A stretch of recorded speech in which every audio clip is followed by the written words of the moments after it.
जब भी आप घर के किसी हिस्से का मेकओवर करते हैं तो सबसे पहला थॉट आता है बजट और उसके बाद ब्यूटी।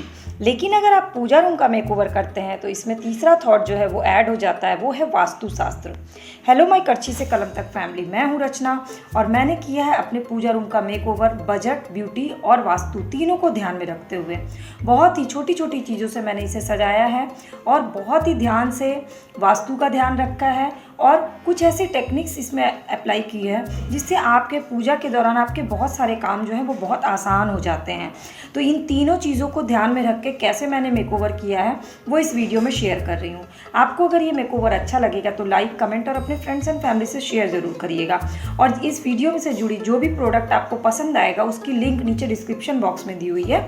आप उस लिंक पर क्लिक करके उस सामान को ऑर्डर कर सकते हैं जो कि आपके बजट में ही होगा। तो सबसे पहले पूजा रूम का मेकओवर करने के लिए सबसे पहला थॉट आया मेरे दिमाग में कि पूजा रूम का डायरेक्शन क्या होना चाहिए। तो वास्तु के हिसाब से पूजा रूम का बेस्ट डायरेक्शन होता है पूरब और पश्चिम। और दूसरा थॉट कि पूजा रूम का बैकग्राउंड यानी कि दीवार का कलर क्या हो। तो नॉर्मली लाल और पीले रंग को शुभ माना जाता है, तो मैंने चूज़ किया पीला रंग यानी कि येलो कलर, क्योंकि रेड कलर जो है वो रूम को डार्क कर देता है और पूजा रूम थोड़ा ब्राइट अच्छा लगता है। तो मैंने बेस कलर यानी बैकग्राउंड के लिए येलो कलर चूज़ किया और ये येलो कलर का डब्बा मैंने ऑनलाइन ही ऑर्डर किया था, उसकी लिंक नीचे डिस्क्रिप्शन बॉक्स में दे रही हूँ। इसको डिस्पोजेबल प्लेट है और ये ब्रश उसमें कलर घोल करके मैंने पूरे वॉल को कलर कर दिया। और ये येलो कलर बहुत ही ब्राइट है, ये ऑयल पेंट है। ऑयल पेंट को करने का फ़ायदा ये है कि बारिश के मौसम में अगर आपके मकान में वॉल में सीलन है तो ये ऑयल पेंट उस सीलन से पूजा रूम को सुरक्षित कर देता है। इसलिए जब भी ऐसा कुछ इस्तेमाल करना हो तो आपको ऑयल पेंट का इस्तेमाल करना चाहिए। तो येलो कलर कैसा लग रहा है आप प्लीज़ मुझे नीचे कमेंट सेक्शन में कमेंट करके ज़रूर बताइएगा कि आपको ये येलो का शेड कैसा लग रहा है।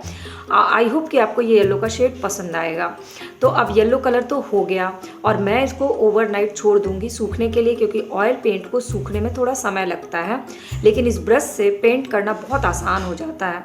तो पेंटिंग का काम तो मेरा हो गया, रात भर के लिए मेरी रेस्ट है और अगले दिन मैं करने वाली मेकओवर, जिसके लिए मैंने सारे सामान पहले से ही ऑनलाइन ऑर्डर करके मंगवा लिया था। सामान क्या क्या है वो मैं आपको 1 बाय 1 दिखाऊंगी। सबसे पहले ये है 3 ड्रॉर का, ये आप देख सकते हैं, ये भी मैंने येलो कलर का ही ऑर्डर किया है। इसमें सबसे ऊपर मैंने रखा है सारी अगरबत्ती, धूप अगरबत्ती, माचिस और सारी किताबें पूजा की। दूसरे पे रखा है रोली, चंदन, जितने भी पूजा के बाकी सामान होते हैं। और तीसरे में वो सामान रखा है जिसे हमें बार बार ज़रूरत नहीं होती इस्तेमाल करने की। ये है पैकिंग पेपर, आता है बहुत ही नॉर्मली आपको मिल जाता है किसी भी दुकान पर, ये मैंने ऑनलाइन ऑर्डर नहीं किया है। ये पैकिंग पेपर यहाँ पर मैं स्लैब पर बिछाने वाली हूँ। जैसा कि आप मेरे पूजा रूम का स्लैब देख रहे हैं, इस पर मैं इस पर बिछा दूंगी, चिपकाऊंगी नहीं, इस पर सिर्फ बिछाऊंगी ताकि अगली बार जब मुझे चेंज करना हो तो ईजिली इसको हटा के चेंज कर सकूं। ये नीचे के बेस को रेड बैकग्राउंड दे देता है और बहुत ही सुंदर भी लगता है। और ये आसान तरीका भी, बजाय ये कि मैं स्लैब को रेड कलर करती, ये ज़्यादा आसान था और ये बहुत सुंदर भी लगता है। तो ये पैकिंग पेपर 10 रुपये या 20 रुपये में आ जाता है, रोल पूरा आ जाता है। तो मैं इस रोल को हमेशा अपने पास रखती हूँ, जब भी कोई फेस्टिवल पड़ता है तो रोल को इसको चेंज कर देती हूँ। अब ये है लाल चुनरी, जो कि नवरात्रे में या किसी भी मंदिर में आप दर्शन करने जाते हैं तो चुनरी चढ़ाते हैं, तो मैं वही चुनरी चढ़ाती हूँ जिसे मैं बिछा करके इस्तेमाल कर सकूँ। अब भगवान की फ़ोटो, तो भगवान की फ़ोटो को सबको अच्छे से पोंछ लिया है। सारी फ़ोटोज़ मैं बड़े साइज़ के नहीं रखती हूँ। ये है 3 स्टैंड का, आप देख सकते हैं इसमें 3 खाने का स्टैंड है। इस पर मैं पूजा के बर्तन रखती हूँ। सबसे ऊपर सारा लोटा और ग्लास, सेकंड वाले पे सारे प्रसाद चढ़ाने, भोग चढ़ाने वाला सामान, कटोरी, ग्लास, घंटी, दिया, जितने भी सामान होते हैं ना एक्स्ट्रा वो। और थर्ड वाला जो इसका पार्ट है ना, उसमें हाथ पोंछने के लिए जो कपड़े होते हैं, पूजा झाड़ने के लिए जो कपड़े होते हैं, जो एक्स्ट्रा आइटम्स होते हैं, उसको तह करके नीचे रख देती हूँ। तो ये बहुत आसान हो जाता है, क्योंकि जैसे हम पूजा करने बैठते हैं सबसे पहले हम गंगा जल से हाथ धुलते हैं। तो ये कपड़ा निकाल के हाथ पोंछा, उसके बाद हम प्लेट लगाते हैं पूरा पूजा करने के लिए। तो ये सारे प्लेट्स, लोटा और बर्तन इस 3 खाने वाले इस पर रख देती हूँ। इसकी भी लिंक मैं नीचे डिस्क्रिप्शन बॉक्स में दे रही हूँ। ये एक डब्बा है 6 खाने का, 7 खाने का ये डब्बा, इसमें मैं प्रसाद का सामान रखती हूँ, जिसमें अलग अलग ड्राई फ्रूट्स रखते हैं, इसके बाद इलायची दाना रखते हैं, फिर बृहस्पतिवार को हम चढ़ाते हैं गुड़, चना, मुनक्का वो रखते हैं। और ये है मेरा छोटा सा ड्रॉर वाला, इसमें मैं रखती हूँ अगरबत्ती के धूप के सामान जैसे कि कपूर और दिया बत्ती ये सब। ये छोटे सा झाड़ू है जूट का जो कि बहुत शुभ माना जाता है पूजा करने से पहले।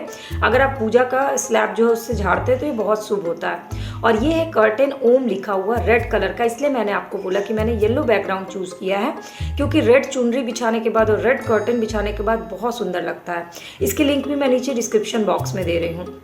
और सारी फ़ोटोज़ मैंने लगा लिए। ये है जूट का कारपेट, तो जब भी हम पूजा करते हैं ना तो ऊनी या जूट के कपड़े पे बैठकर करना चाहिए, बहुत शुभ माना जाता है। ये बेसिक वास्तु टिप्स हैं, बहुत ज़्यादा तो नहीं फॉलो करते हैं, लेकिन जो बेसिक चीज़ें हैं वो हमें ज़रूर करनी चाहिए, हमें अच्छा लगता है, खुद में अच्छी फीलिंग आती है। ये देखिए, ये ओम लिखा हुआ 3D कर्टेन है, इसे मैंने टांग दिया है दोनों साइड से। दिन भर मैं इसे खोल के रखती हूँ, रात में मैं इसे कर्टेन को लगा देती हूँ। ये छोटे से दिया, इलेक्ट्रॉनिक दिया है, आपको लग रहा होगा कि दिया जल रहा है। ये मैंने लोकल मार्केट से लिया था, दशहरा दिवाली के टाइम में लोकल मार्केट में बहुत अच्छा ये आता है। तो ये मेरा काफ़ी साल से चल रहा है। और सेंटर पे मैंने लगाया है गणेश जी की फ़ोटो, क्योंकि गणपति जी जो होते हैं ना उनकी पूजा सबसे पहले की जाती है। तो मैंने सेंटर में गणपति जी की पेंटिंग लगाई है और दोनों तरफ ये दिया लगाया है, पत्ते से डेकोरेशन कर दिया है और नीचे में सारी स्लैब पर फोटोज लगाई है। छोटे वाले ड्रॉर का सामान ऊपर रखते हैं क्योंकि इसमें रोज़ बत्ती, गोल बत्ती, लंबी बत्ती, कपूर, लौंग ये रखती हूँ। प्रसाद का सामान ऊपर ही रखती हूँ ताकि फटाफट से निकल जाए। 3 ड्रॉर में डेली यूज़ का सामान यूज़ के अकॉर्डिंग, और ये 3 खाने में पूजा के सारे बर्तन। उस झाड़ू को भी मैंने बगल में रखा है जिससे मैं पूजा रूम झाड़ती हूँ। और तेल और घी साइड में रख दिया। अब भगवान जी की फ़ोटो पे ध्यान देते हैं। सेंटर पे मैंने शंकर भगवान को लगाया क्योंकि गणेश जी भी इनडायरेक्टली इसमें सेंटर पे आ जाते हैं।